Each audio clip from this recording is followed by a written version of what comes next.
It's what I can do. My husband was very sick for a long time, and then he died. And he didn't pass away, he died. And I didn't think I could ever work again. We were so close. Mitzi Gaynor was one of Hollywood's brightest stars, remembered for her incredible talent in singing, dancing, and acting. But behind her bright smile and glamorous career, she carried a secret for many years. After her passing in 2024, her family finally opened up about what they discovered in her Beverly Hills home. Letters, gifts, and even land deals connected her to one of the most powerful men of the 20th century, Howard Hughes. The relationship began when Mitzi was only 18 years old and Hughes was 44. He was already one of the richest men in the world, but also known for his strange obsessions. What he offered her could have changed her life, but it also put her career at risk. For decades, Mitzi chose silence. She focused on her career, protecting her image, and building her legacy. Her family explained that the truth was kept private because it could have damaged her career during Hollywood's golden age. Now, years later, people can see how this hidden story connects to her rise, her struggles, and even her later financial success. Mitzi Gaynor was born on September 4, 1931, in Chicago, but her real name was Francesca Marlene de Cheney von Gerber. Her parents, Henry and Pauline, had Hungarian roots. They carried with them the pride of noble blood, but lived with the struggles of immigrants trying to survive in a new country. Henry once played music on the streets of Budapest, while Pauline was a dancer who ran from strict traditions in Europe. In America, life was not easy. Jobs were hard to find,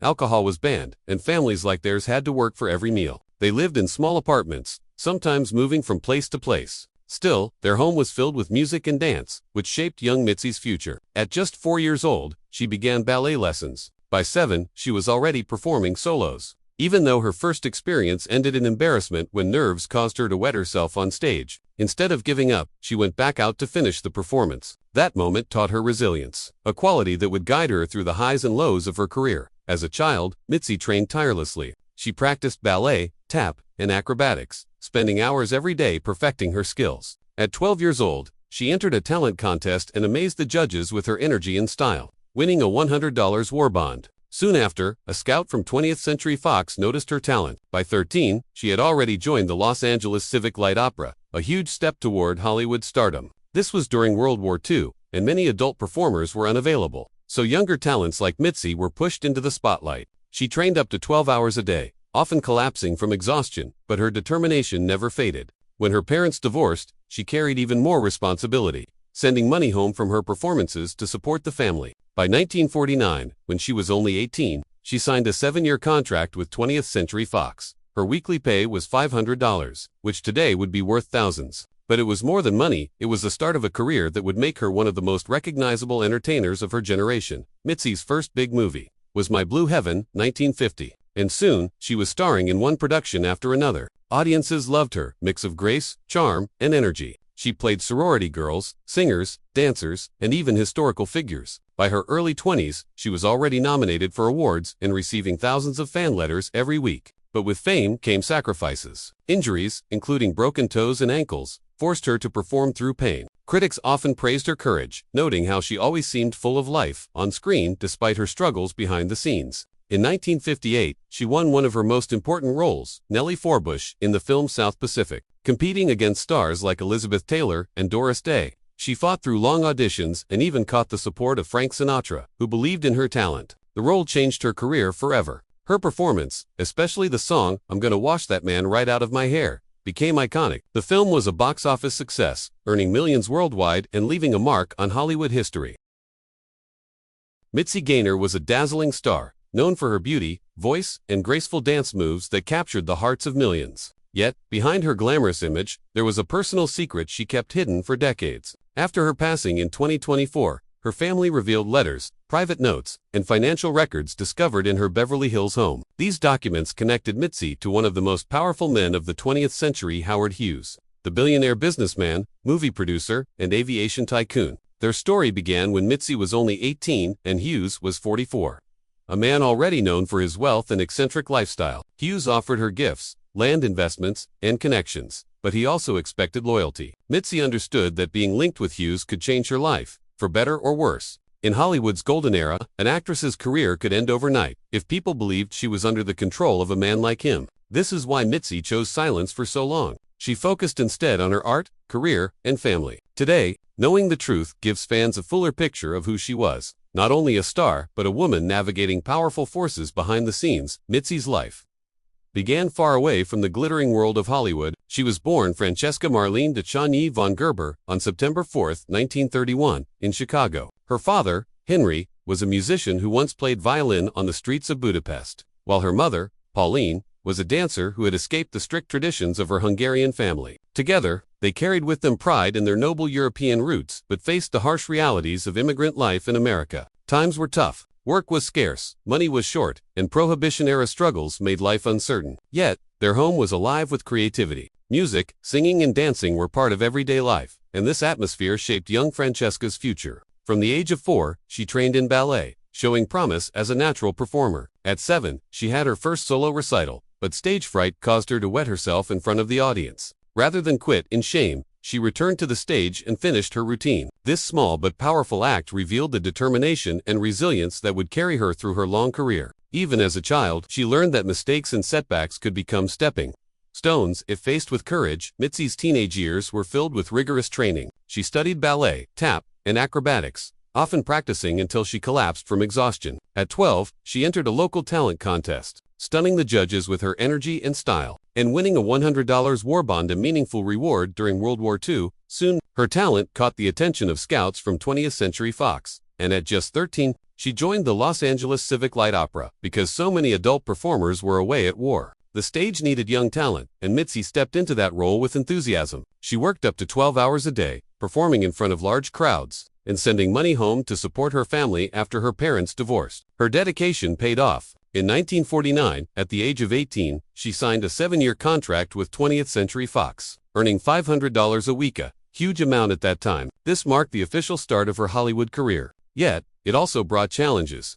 She faced intense competition from other young actresses, pressure to maintain a certain image, and the constant fear of being replaced. Despite these pressures, Mitzi's talent, combined with her charming personality, made her stand out from the rest. Mitzi's screen debut came in My Blue Heaven, 1950, and her energy on camera quickly impressed audiences. She took on roles in musicals, comedies, and dramas, showing her wide range as an actress. Throughout the 1950s, she worked tirelessly, starring in Golden Girl, 1951, Bloodhounds of Broadway, 1952, and There's No Business Like Show Business, 1954. Audiences loved her brightness and the way she lit up the screen, but behind the scenes, her career wasn't easy. She often pushed through pain, performing with broken toes, sprained ankles, and torn muscles. Hollywood demanded perfection, and Mitzi delivered, even when it meant risking her health. Her big breakthrough came with the film South Pacific, 1958, where she played Nellie Forbush. Winning this role was no small feat, as she competed against Elizabeth Taylor and Doris Day. With encouragement from Frank Sinatra, she impressed producers during auditions and secured the role that would define her career. The movie became a global hit,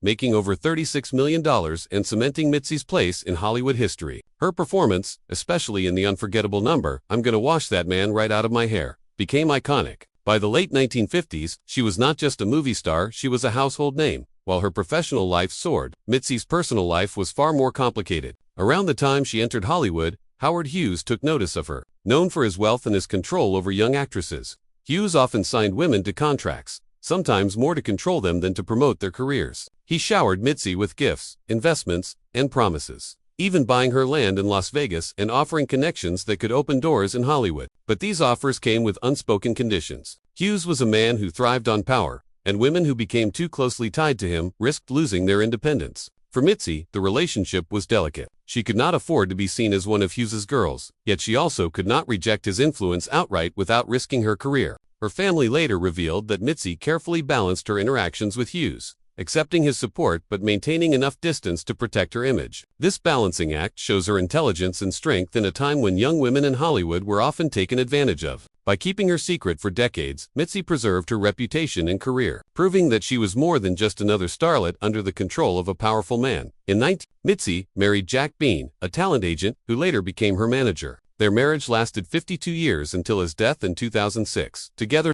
they built both a professional and personal life, with Jack guiding her career and protecting her from the darker side of Hollywood. However, like many marriages in the entertainment industry, theirs had struggles. They had no children, a decision that Mitzi later admitted was both personal and professional. She wanted to focus on her career, but at times she also longed for the family life she never had as a child. Jack helped her transition from movies to stage performances when musicals in Hollywood began to decline. By the 1960s and 70s, Mitzi had reinvented herself as a live performer, creating one-woman shows that combined music, dance, and comedy. She toured across the United States and appeared regularly on television, keeping her career alive long after many of her peers had faded away. Behind the scenes, however, Mitzi faced loneliness, the constant pressure to remain youthful, and the haunting memories of her complicated past with Hughes. Yet, she kept moving forward, choosing to focus on her art and her audience rather than her struggles. When Hollywood musicals began to decline, many stars saw their careers end, but Mitzi refused to fade away. She moved into live stage performances, television specials, and Las Vegas shows. Her performances were filled with sparkle, energy, and humor, making her one of the most in-demand live entertainers of her time. She earned Emmy nominations for her TV specials and sold out theaters across the country. Audiences adored her not only for her talent but also for her warmth and relatability. She became known as a woman who could laugh at herself, share stories from her career, and still deliver powerful dance routines well into her 40s and 50s. Financially, her smart investments, some of which traced back to Hughes's early gifts, allowed her to live comfortably, even during times when her film career slowed. While other stars struggled with money or faded into obscurity, Mitzi built a second career that gave her both financial stability and a lasting bond with her fans. This reinvention shows her ability to adapt, survive, and shine in an industry that often discards talent once the spotlight moves on. In 2024, Mitzi Gaynor passed away at the age of 92. After her death, her family finally opened the boxes she had carefully stored away. Inside were letters, records of land purchases, and notes connected to Howard Hughes. For years, fans had speculated about her relationship with him, but Mitzi never spoke about it publicly. Now, the truth revealed that while Hughes played a role in her life, he did not control her as many might have assumed. Instead, she carefully navigated that relationship, using what she could to support her career without allowing him to own her identity. Her family explained that Mitzi's silence was not about shame, it was about protecting her career and legacy in a time when women had little power in Hollywood. Today, knowing her full story makes her accomplishments even greater. She was not only a star but a survivor who made her own path in a world dominated by powerful men. Her films, stage shows, and television specials remain part of American entertainment history. But her greatest legacy is the lesson of resilience, intelligence, and independence she left behind.